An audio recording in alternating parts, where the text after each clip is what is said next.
Pernah kepikiran nggak gimana sih caranya sebuah keyakinan itu bisa menyebar? Apakah lewat pidato yang keren banget di atas panggung? Atau mungkin lewat obrolan santai yang bikin kita tercerahkan? Atau jangan-jangan cara yang paling ampuh itu justru lewat tindakan kita sehari-hari? Nah, kita akan kupas tuntas 3 konsep unik dalam Islam yang menjawab pertanyaan ini. Tapi sebelum kita bahas lebih jauh, kita perlu ngomongin satu hal yang, sering jadi masalah. Ada sebuah persepsi, sebuah stereotip yang mungkin udah sering banget kita dengar tentang cara Islam disebarkan. Ya kan? Sering banget citra yang muncul itu kesannya keras, kasar, bahkan nggak santun. Tentu saja ini gambaran yang beda banget dari apa yang dirasakan oleh miliaran pemeluknya di seluruh dunia. Nah, pertanyaannya, kok bisa beda gitu? Untuk cari jawabannya, kita coba deh lupain dulu semua omongan di luar sana dan lihat langsung ke ajarannya. Apa sih sebenarnya yang diajarkan tentang cara berbagi pesan?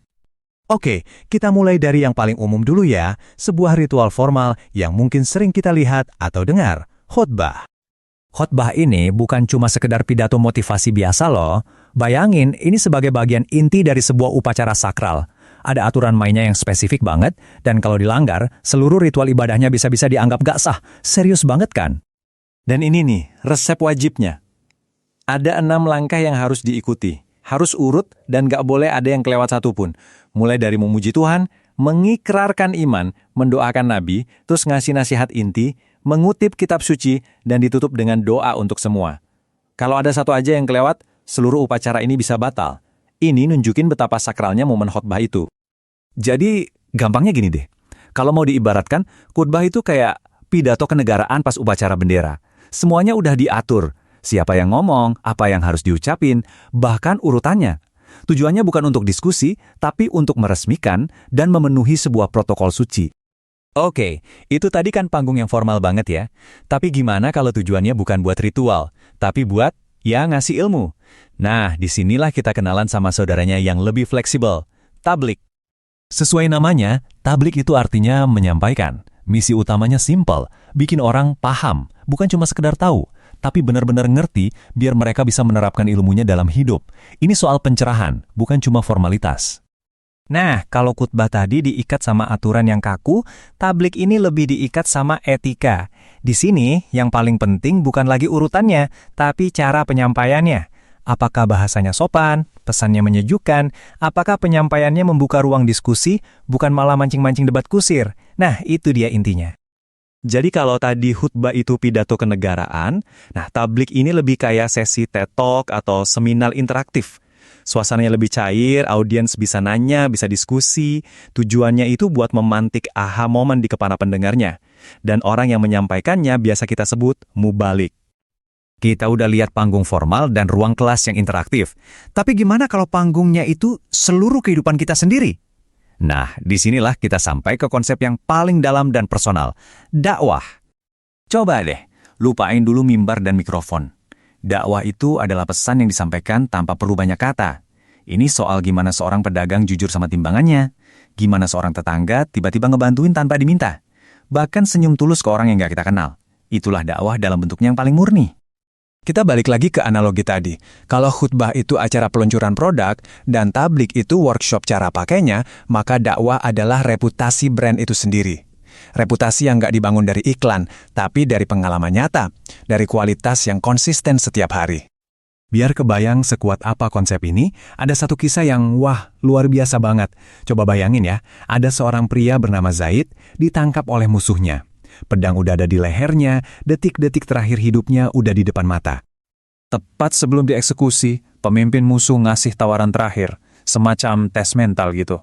Zaid, gimana kalau sekarang Muhammad yang ada di posisi kamu, terus kamu bebas pulang ke keluargamu? Tanpa ragu sedikit pun, Zaid menatap dia dan menjawab, aku tidak rela Rasulullah tertusuk duri yang paling kecil di rumahnya. Coba bayangin apa yang ada di pikiran Algojonya saat itu. Di depannya itu bukan lagi musuh, tapi bukti nyata dari cinta dan kesetiaan yang luar biasa. Itulah kekuatan dakwah lewat perbuatan.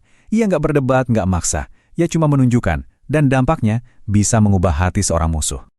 Oke, jadi kita rangkum ya. Khutbah itu adalah upacara resmi yang sakral. Tablik adalah seminar interaktif untuk pencerahan. Dan dakwah adalah reputasi yang kita bangun setiap detik, setiap hari. 3 metode, satu tujuan, tapi dengan skala yang sangat berbeda. 3 metode yang beda-beda banget dari yang paling kaku sampai yang paling luas. Terus apa dong benang merah yang mengikat ketiganya? Apa prinsip dasar yang tidak boleh dilanggar sama sekali? Ternyata, kitab sucinya sendiri ngasih panduan yang jelas banget. Apapun metodenya, ada 3 syaratnya. Sampaikan dengan bijaksana atau hikmah, pakai nasihat yang baik dan menyentuh, dan kalaupun harus berdiskusi, lakukan dengan cara yang paling elegan. Coba perhatiin deh, nggak ada sama sekali opsi buat maksa, maki-maki, apalagi kekerasan. Dan disinilah kita balik lagi ke awal pembicaraan kita. Ingat kan soal stereotip Islam yang katanya keras dan kasar itu? Ternyata, solusinya udah ada di depan mata kita dari tadi. Kuncinya ternyata bukan soal milih kata-kata yang lebih pintar atau argumen yang lebih tajam. Bukan. Kuncinya adalah integritas. Nyambung nggak antara yang kita katakan di mimbar dengan apa yang kita lakukan di pasar? Keselarasan itu sendiri adalah pesannya. Jadi pesan utamanya begini, api itu nggak bisa dilawan pakai api. Gelap itu nggak bisa diusir pakai teriakan. Citra yang keras itu, ya, dilawan pakai kelembutan yang konsisten. Menjadi duta perdamaian bukan lagi sekedar pilihan, tapi sebuah keharusan. Ini ninggalin kita semua dengan satu pertanyaan penting, nggak peduli apapun keyakinan kita. Gimana kalau CV kita yang sebenarnya itu bukan yang kita tulis di kertas, tapi apa yang orang lain rasakan pas berinteraksi sama kita? Gimana kalau warisan terbesar kita nanti bukan kata-kata indah, tapi jejak kebaikan yang kita tinggalkan? Mungkin itulah pesan yang paling kuat dari semuanya.